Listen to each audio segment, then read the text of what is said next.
Well, congratulations Jeremy from Argosy Property, and thank you again Fleet Partners. But this is your new ZS EV in the flesh, ready to go. What I'll do is I'll take you around the car and give you a few aspects of what it is. So one, own one of these and drive one. Give you a few tips and some ideas. Now, 7-year warranty, 7-year roadside assist. It's going to come with 2 keys. Now, one thing to note, just quickly, in the very front here is where we open up for the charger.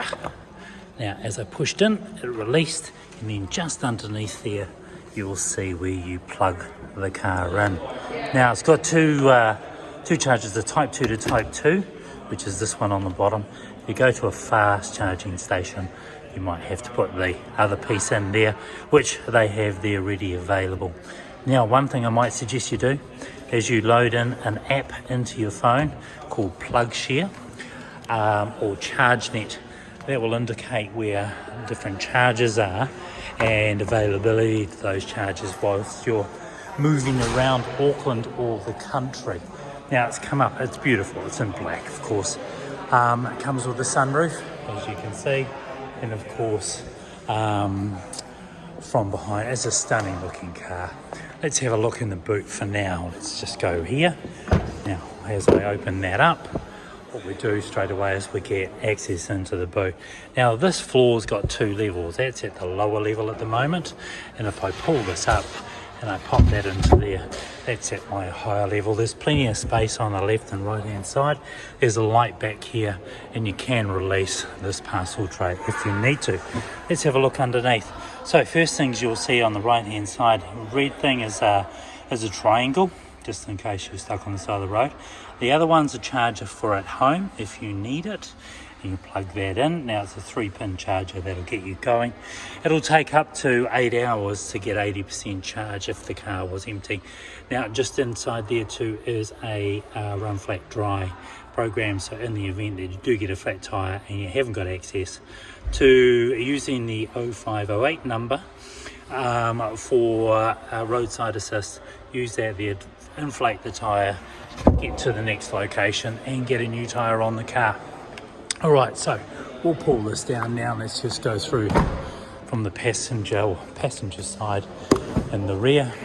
Plenty of room back here. And as you can see, there's actually a screen that covers over the sunroof. You don't need that for now. I'll show you how that works in a second. Passenger side here. Now, whilst we're over here, we've got access. We can see where the USB is, cigarette light charger. Inside here, inside the glove box, you'll find your manual and information on the car, and of course you've got a good view of what's going on from here on in. Now, whilst we're at this point, I'll just proximity key kind of works like this. If I push that button in, the mirrors fold in and the car is locked. I push that again, the mirrors fold out and the car is unlocked. Right, you can also do that from your remote control. LED lights in the front. This is that 0508 number in the event that something happens to the car. Call that number and someone will assist. If they have to pick up the car, they will. Right, rear seat here. Please note, I've got a nice little gift in here from you. From us. Thank you for buying the car from Tristram's. So that stuff, the stuff that's inside there will come in handy.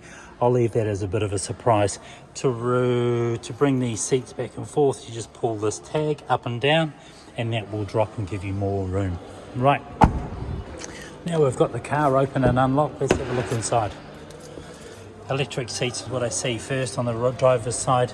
On the driver's side door, you've got all the controls you need to operate the windows up and down, including locking them. You've got your mirror control here on the right hand side, and then you've got your wiper control on the right hand side also. Okay, so it's electric. What are we expecting? Well, the first thing you're going to expect is no noise. So once I start this car up, which I will now, what will happen is the car will go into its generation mode and start looking around for information. Now, as soon as it says it's ready, it basically is.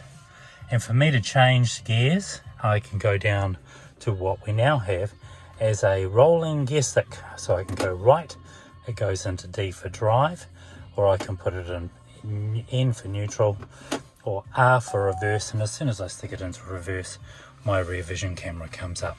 So whilst we're on that, as I turn the steering wheel, you'll see that now lines of direction on the screen change a little bit. Now that's basically giving you a bit of guidance on where you might be directing the car, and that's going to be helpful for you. So that's in reverse only. Now if I wanted to park the car, as in once I've stopped, I push P for park, the handbrake will come on. The car is parked now, and it's sitting here waiting for you, if we look inside the dash, for you to push OK for it to make its next move. Alright, so if I push OK on the steering wheel here, the car will come up and say, well, I'm activated, I'm ready, and my current mode is normal. Now in normal mode, you might go, okay, where do I find modes? Modes are just down here in this area. So not only is this where you'll find your next move for direction or gear stick, rolling gear stick, you'll also find your mode. So if I go through, toggle through modes, up and down, as I do that, you'll see that changing inside the dash. Now there's only 3 modes. Eco mode, which you'll get the longest range. If you look down there, you'll see 225. You'll see it's in park. You've got a regeneration mode of 3. I'll come to that in a second. And then E for echo. So it's saying at 220, it'll give us 225 kilometers in echo. I go through there, and then now I'm in normal mode. You'll see it's reduced to 214. That's because it's going to use more power. And then of course in sport mode, 193. So it's like petrol.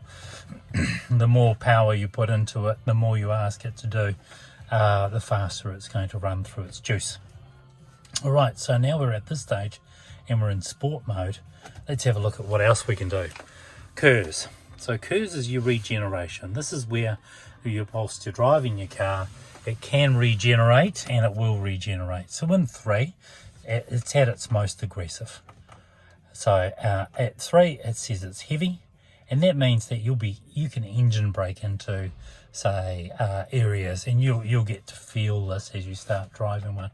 As I start playing with that curves knob again, as I pull that through, I can get it right down to light on 1, and light means that there'll be no resistance as you go to the stoplights. 2, a moderate resistance, and then at 3, it's heavy. Now again, the heavier it is, the faster it charges. You'll figure that out as you keep moving through. Now one last nod down here that we should look at is the battery. This is me in a normal day wanting to know how much battery I've got left. So as I toggle that through, it's telling me I've got 93 kilometers left, which matches what we've got down here on the left hand side.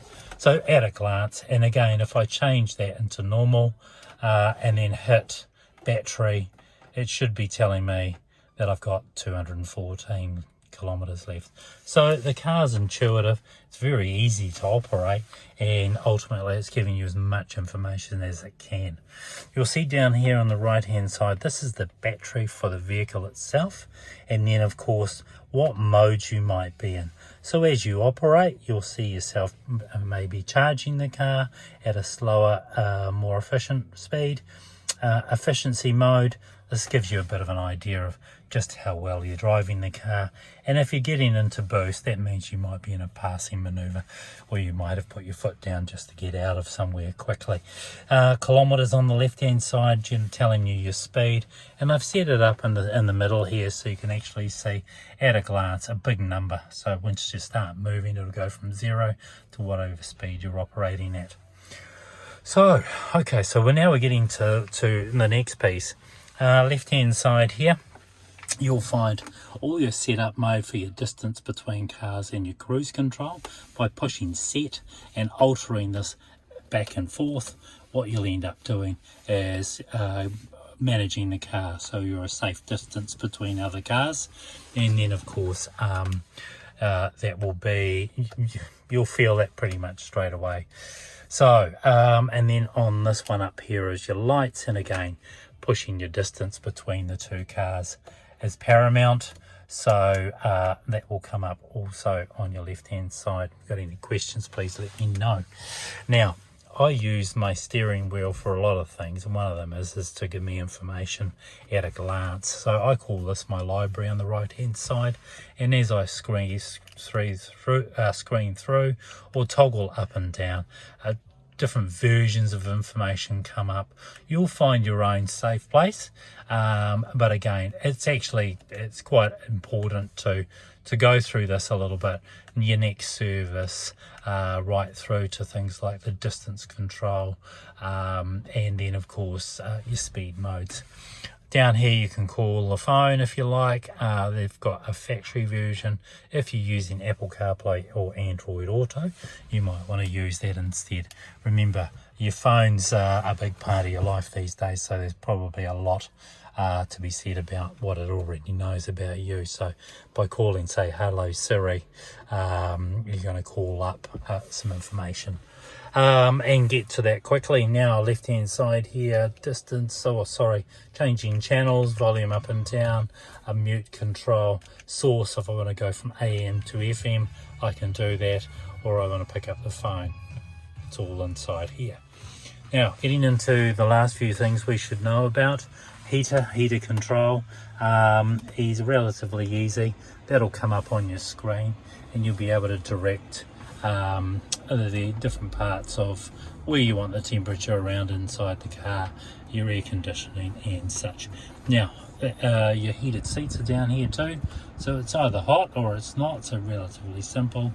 And again, your speed control for your fans and all of that can be operated from here. You can also touch it as well if you want to, but you're probably better off to operate it from here. Now, let's get back into the car itself. To reset and get your home screen up, you just push the middle button there, and then you can go through and make changes. So either for the channel, mute, or the source.